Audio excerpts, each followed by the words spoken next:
గండిపేట భూ కబ్జా కేసులో అరెస్ట్ అయిన మాజీ ఎమ్మెల్యే బొల్లా బ్రహ్మనాయుడును నేటి నుంచి పోలీసులు కస్టడీలోకి తీసుకోనున్నారు. కోర్టు అనుమతితో 3 రోజుల పాటు ఆయనను కస్టడీలో ఉంచి కేసుకు సంబంధించిన కీలక అంశాలపై విచారించేందుకు అధికారులు సిద్ధమైనట్టుగా తెలుస్తోంది.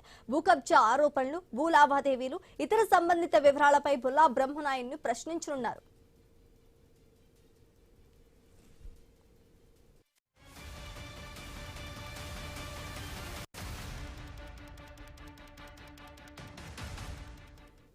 గండిపేట భూ కబ్జా కేసులో అరెస్ట్ అయిన మాజీ ఎమ్మెల్యే బొల్లా బ్రహ్మనాయుడిని నేటి నుంచి పోలీసులు కస్టడీలోకి తీసుకోనున్నట్టుగా తెలుస్తోంది. కోర్టు అనుమతితో 3 రోజుల పాటు ఆయనను కస్టడీలో ఉంచి కేసుకు సంబంధించిన కీలక అంశాలపై విచారించేందుకు అధికారులు సిద్ధమయ్యారు.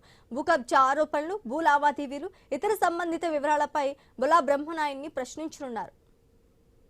ఇక ఇదే అంశానికి సంబంధించి మరింత సమాచారం మా ప్రతినిధి రత్నకుమార్ అందిస్తారు. రత్నకుమార్. గండిపేట భూముల కేసులో వైసీపీ మాజీ ఎమ్మెల్యే బ్రహ్మనాయుడిని నేటి నుంచి 3 రోజుల పాటు కస్టడీ విచారణ చేయనున్నారు నర్సింగ్ పోలీసులు. కస్టడీకి తీసుకుని విచారించేందుకు ఇప్పటికే రంగారెడ్డి జిల్లా కోర్టు అనుమతించింది.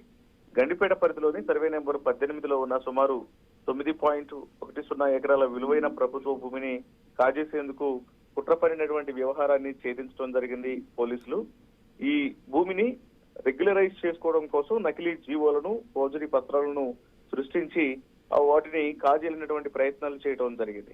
ఈ కేసులో ఇప్పటికే అరెస్ట్ అయినటువంటి నిందితులతో బ్రహ్మనాయుడికి ఉన్నటువంటి ఆర్థిక లావాదేవీలు, బ్యాంకు ఖాతాలపై ఆ వివరాలను ఆరా తీసేందుకు పోలీసులు ప్రధానంగా దృష్టి సారించారు. ఎందుకంటే ప్రాథమికంగా పోలీసులు బ్రహ్మనాయుడికి అలాగే నిందితులుగా ఉన్నటువంటి వ్యక్తులకు మధ్య జరిగినటువంటి ట్రాన్సాక్షన్ ను ఐడెంటిఫై చేయడం జరిగింది. దాదాపు 5 కోట్ల రూపాయల వరకు లావాదేవీలు జరిగినట్లు ప్రాథమిక విచారణలో తేలింది. అయితే ఇదంతా కూడా దీని వెనకాల మాజీ ఎమ్మెల్యే బ్రహ్మనాయుడు పాత్ర అనేది ఉంది అనే ఇక్కడ కొంతమంది చేత నకిలీ జీవోలను సృష్టించి వారి పేరు మీద ఉన్నటువంటి భూములను తను కొనుగోలు చేస్తున్నట్లు కూడా నకిలీ పత్రాలను సృష్టించడంలో కీలక పాత్ర పోషించినటువంటి ఆరోపణలు ఉన్నాయి.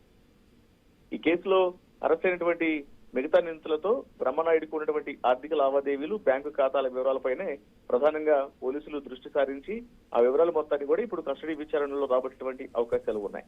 ఇక నకిలీ పత్రాల వ్యవహారం బయటకు వచ్చిన తర్వాత తహసీల్దార్ ఇచ్చినటువంటి ఫిర్యాదుతో సైబరాబాద్ పోలీసులు కేసు నమోదు చేసి నిందితులను అదుపులోకి తీసుకున్నారు. అందులో భాగంగానే ఇతర రాష్ట్రాల నుంచి పారిపోయేటువంటి ప్రయత్నం చేసినటువంటి మాజీ ఎమ్మెల్యే బ్రహ్మనాయుడిని సైతం అదుపులోకి తీసుకోవడం జరిగింది. అదుపులోకి తీసుకొని ప్రస్తుతం ఆయన్ను రిమాండ్ చేశారు. ఇక ఈ కస్టడీ విచారణలో అసలు ఈ ఫోర్జరీ వెనుక ఉన్నటువంటి అసలు సూత్రధారులు, వారికి సహకరించినటువంటి ఇతర ప్రభుత్వ అధికారులు ఎవరు అనే కోణంలో కూడా ఈ కస్టడీ విచారణ కొనసాగేటువంటి అవకాశాలు ఉన్నాయి. Sreeja. Right, thank you Ratnakumar.